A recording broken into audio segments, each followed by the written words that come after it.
What's up, people? How are you? I'm doing pretty well. Thank you for asking. So before we begin, just want to say thank you to Nanlite for sponsoring today's video and providing some lights and being able to show you guys what I could do with them. So to walk you guys through what today's video is going to be, essentially I wanted to come up with an idea for solo filmmakers, run and gun shooters, and one-man band kind of people.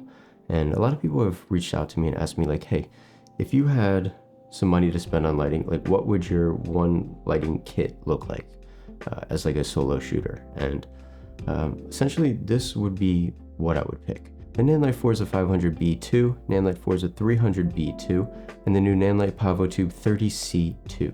So having these three lights as your main kit can really help create some amazing images, and they're also extremely versatile. So hopefully in today's video you can learn a little bit more about these lights. Hopefully you can get an understanding of how these lights can also benefit you and the different types of uses that these lights can provide you. So hopefully you enjoyed today's video. Without further ado, let's dive right into it.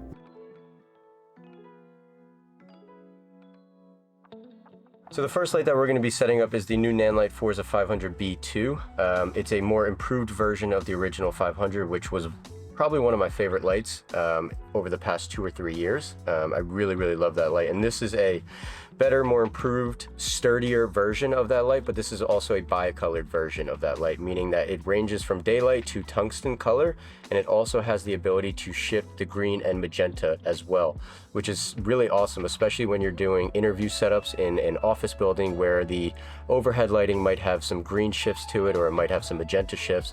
Being able to fine-tune your coloring is extremely important, especially when you're key lighting a subject. You want to make sure that it matches with the lighting that is built into the space that you are shooting. So that is a really great, amazing thing that they added, and I believe it's one of the only lights on the market right now that could actually do that. So I'm really excited for that aspect of this light. But what we're going to be doing with this today is we're going to be setting it outside of the window that we're shooting, and we're going to be playing around as a background light. So I'm going to try to imitate the sun coming through the window. And with the Forza 500, even though it's not the most powerful light in the world, considering that there is the new 720 that came out, this is a great option to have, especially on a lower budget scale, where if you're shooting like today where it's partly cloudy and you don't have any direct sunlight, you can still get some great output with this light to make it look like the sun is coming through. And now that the bi-colored version is here, I can make it look like it's golden hour, I can make it look like it's daylight, so it gives me a lot of range of options. And yeah, let's start setting it up right now. So something that I'm really impressed by with Nanlite is that they updated this kind of ballast holder. The original one wasn't the best, and that was one of my only complaints really about the light. So they've updated it with this more sturdy version, which I have had zero issues with so far, and it is truly really amazing and really sturdy. And the updated ballast, everything about this light, as you could tell, is upgraded. The quality is much better, it's sturdy. The new locking mechanism is really tight that you could see here. So everything that Nanlite has done to upgrade these lights has truly been thought out, and I believe they really took all the recommendations from a lot of the filmmakers that use their products and made this the best possible light that they could have. So to maximize the output of this light, we're using the Fresnel attachment, which gives me an option to flood the light or spot it. So having the option can really help me fine tune what I'm going for, especially for a background light. And as you can see, compared to the original Forzas, these updated cables are really good. The connector ports are also so much more improved. So everything about this light is just durable. Whatever condition that you're shooting in, the durability of these lights are 10 times improved. My goal for this positioning is to kind of create a background texture on the wall and be able to create some interest. Because the room is pretty much plain white, I want to be able to create some warm lighting, so I'm going to change the color temperature to maybe closer to 3200 or so it looks like a bit of a warmer glow coming in. So let's see if we could try to accomplish that.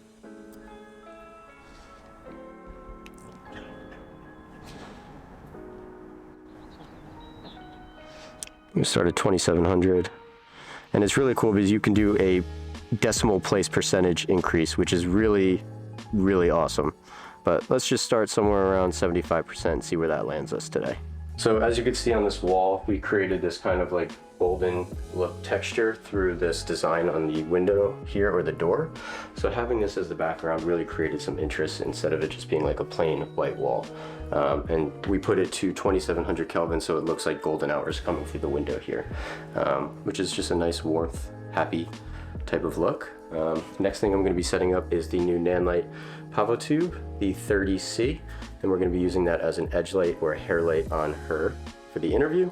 The reason I'm going to be doing that is because she has darker hair, and being able to accommodate that, we'll be able to just separate her from the background a little bit more. So the next thing I'm going to be setting up is the Nanlite Forza 300B2, which is also the improved version of the original 300. This is also the bicolored version, and it also has the option of doing the green and magenta shift as well. So we're going to be utilizing this as the main key light today. 300 also has the updated ballast holder here. So everything about these new lights are upgraded. So as you can see, this thing is like a brick. It's solid. Everything about it is just really well built and durable. Let me turn this on. Watch your eyes.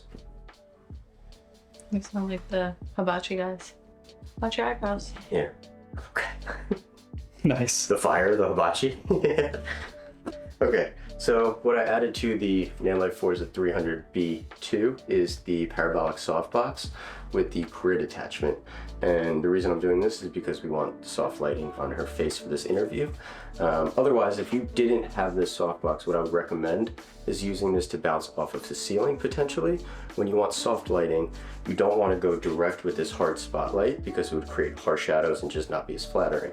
So if you don't have this type of modifier, my recommendation is always bouncing light, and then having that bounced light be the soft light coming onto someone's face.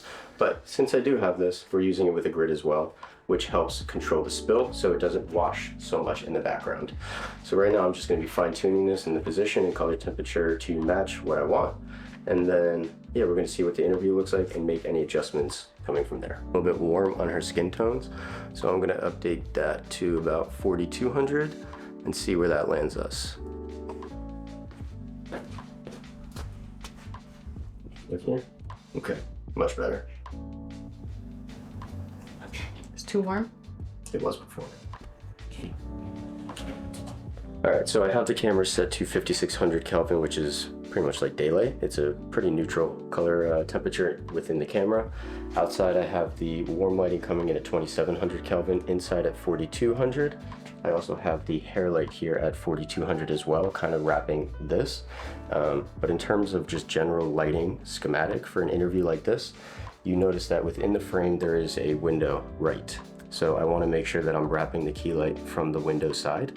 So another quick tip, this is potentially a personal preference, but whenever I'm using a softbox like this, there's two ways to do it. You could either be super direct on the subject like this, where it's directly hitting them. Something that I like to do though is kind of position it a little bit frontal, so it's almost in front of her, so the light isn't so harsh on her face. Even though it is a soft light, there is a little bit of harshness that does happen when you're direct. So I like to move it a little bit in front, so the light is kind of just like gradually hitting her face. For me, that adds an additional level of softness. So next thing, now that I have my frame up, what I'm going to be doing to show you guys what the lights are actually doing, I'm going to start with the interview setup with no lights on at all, and then I'm going to start with the background light, the Forza 500, and then I'm going to turn on the key light, and then I'm going to turn on the hair light. So you get to see 4 different images with no lights, background, key light, and then edge light, all of them together to see what they're actually doing within the frame.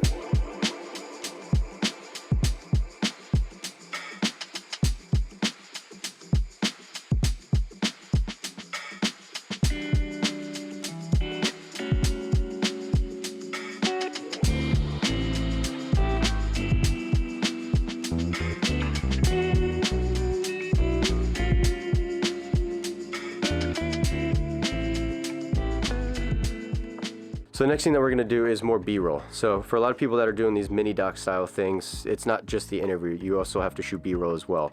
So we're going to shoot a quick scene in the bathroom here, and this is going to be kind of like a mock B-roll from the interview.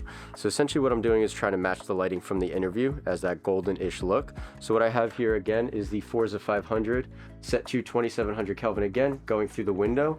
This time what I added though is a bit of haze, and the reason I want to do that is to show that this light is powerful enough to get the beams. And I know a lot of people try to get that look where there's like light rays coming through. So when you have light outside that overpowers the light fixture that you have, you will not be able to get that light ray because it doesn't have enough power to overcome the ambient light outside. So once I move the light over and just fine tune it a little bit, we're going to shoot some B-roll. It's going to be handheld, and this is going to be a way for you guys to see that this could also be a good option to enhance your B-roll instead of just using natural light.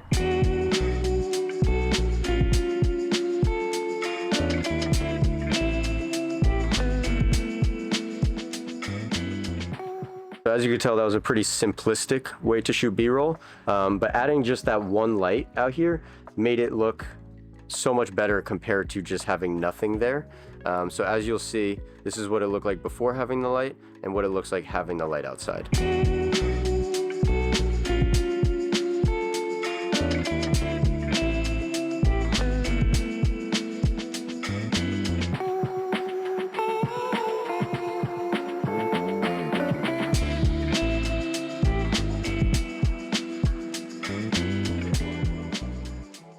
So for the last B-roll thing, what I'm going to do is kind of do something a little bit similar to the last one. Again, I have the Forza 500B outside, and what I'm going to do for this one is have the same shot up and show you what it looks like when we change the color temperature, so you can see the difference in mood and tonality going from, say, 6500 Kelvin, which is super cool, to 2700 Kelvin, which is super warm. But these are just simplistic ways to approach B-roll to add a little bit of, I don't know, creative flair, just add a little bit of your own touch to it. But having these lights, without it, you would just have to live with just the naturalistic, which is its own look and can be very nice. But having this just adds a little bit of flair and a little bit of uniqueness to whatever story that you're trying to tell.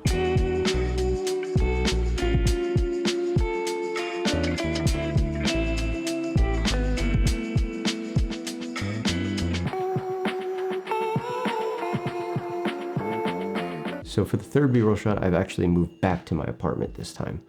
So what we're going to do here is really focus on the Nanlite PavoTube 30C2. So the reason I want to do this is because the last couple B-roll shots were really more focused on the Forzas. For this one, I really want to show off how we can benefit from the PavoTube, especially utilizing the barn doors as well. First thing I want to note is just the overall build of the new PavoTube. So this is the updated version of the original PavoTube 30C. First thing you'll notice is the thicker diffusion that Nanlite built into this compared to the original. One complaint that I had with the original was when you dimmed it down to like 1 or 2%, you would see the pixels. This one you would not because of the thicker diffusion. It also adds a better level of softness because of the thickness of diffusion. Also, with the 30C, you obviously know that the end caps are these big black caps at the end. With the original ones, they were quite large, and when you wanted to use them as like a practical light, for example, in frame, they didn't really pass as a practical because of how big those were. But with these newer ones, they're definitely a lot smaller, lower profile, so they can pass more as a practical light. The other thing to note is, similar to the original PavoTubes, the dials at the end are the same, the menu system is pretty much the same, the power switch is on the end cap though, so that is an update. The other biggest update that I want to mention is the fact that these are Bluetooth capable. Similar to the Forzas, you can add these to the Nanlink app. And a really cool feature actually with these is something that I found out, is that there's a feature in the Nanlink app, kind of like a color picker, for example. You go to the CSI mode and you go to the camera button, and what will pop up is a window showing your camera. And you could essentially take your camera or your phone, point it at whatever light fixture or practical that you want to use as the motivating source, take the picture, and it'll match the color temperature on your tube.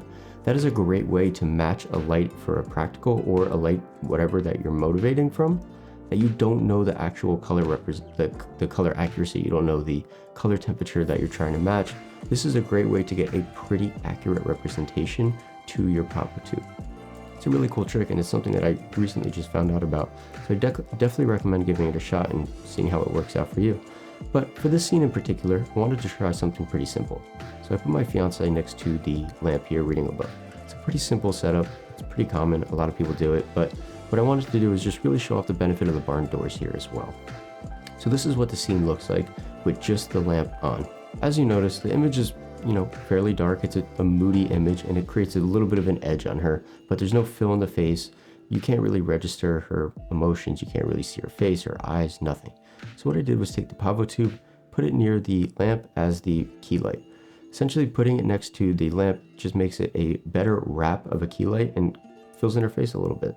This is essentially what I would do if I was given a scene similar to this and I only had a PavoTube. I would not be upset by it because I would use a PavoTube any day of the week. This is a great tool to have for this particular shot because it's not overpowering, it's not overbearing, it's not a big light source. Because if you think about it, the lamp, it's a small light source. You don't want to wrap it with a huge light source because it wouldn't look right, it wouldn't match, because you need a light that is pretty small, low profile, that can match the intensity, match the size similar to the practical that you're using essentially. So the PavoTube with the barn doors is a great tool, and having the barn doors is great for reducing the spill in the background. It's similar to the grid that I showed you before in the Forzas. The barn doors reduce the spill, it creates more directionality, and having the barn doors essentially means that you are thinking more about the direction of your light and how you want to use it. But for fun, let's just check out what this looks like without the barn doors. And as you can notice, it still does the same thing with the barn doors, but there's just more spill in the background. So my recommendation is, when you purchase PavoTubes, I would definitely recommend getting the barn doors as well. Even if you don't use them all the time, it's a great thing to have whenever you want more directionality and be more conscious about where your light is hitting. So to recap about the new PavoTube 30C2, it is definitely a major upgrade from the original PavoTube, and for anyone looking to upgrade from the original, I definitely recommend checking out these new ones. Or if you don't have tubes at all, I definitely recommend having these in your arsenal. They're extremely versatile. They could be used as hair light, edge light. They could be used as a practical light. They could also be used as a key light. So having these in your arsenal is definitely an essential light to have. So that's all I got for you today. Hopefully you enjoyed today's video. Again, just want to say thank you to Nanlite for providing these lights and sponsoring today's video. It's been really great working with Nanlite over the past couple of years. They are an amazing company. So for anyone looking to purchase lights or invest in a brand, I definitely recommend checking out Nanlite. They are amazing, their customer service is great, and they're extremely reliable products. So for anyone interested in learning more about Nanlite and learning more about all of these different products that I've showed you today, click the link in the description to learn more about them. So that's all I got for you today. Hopefully you have a great day, everyone. I'll see you next time. Peace out.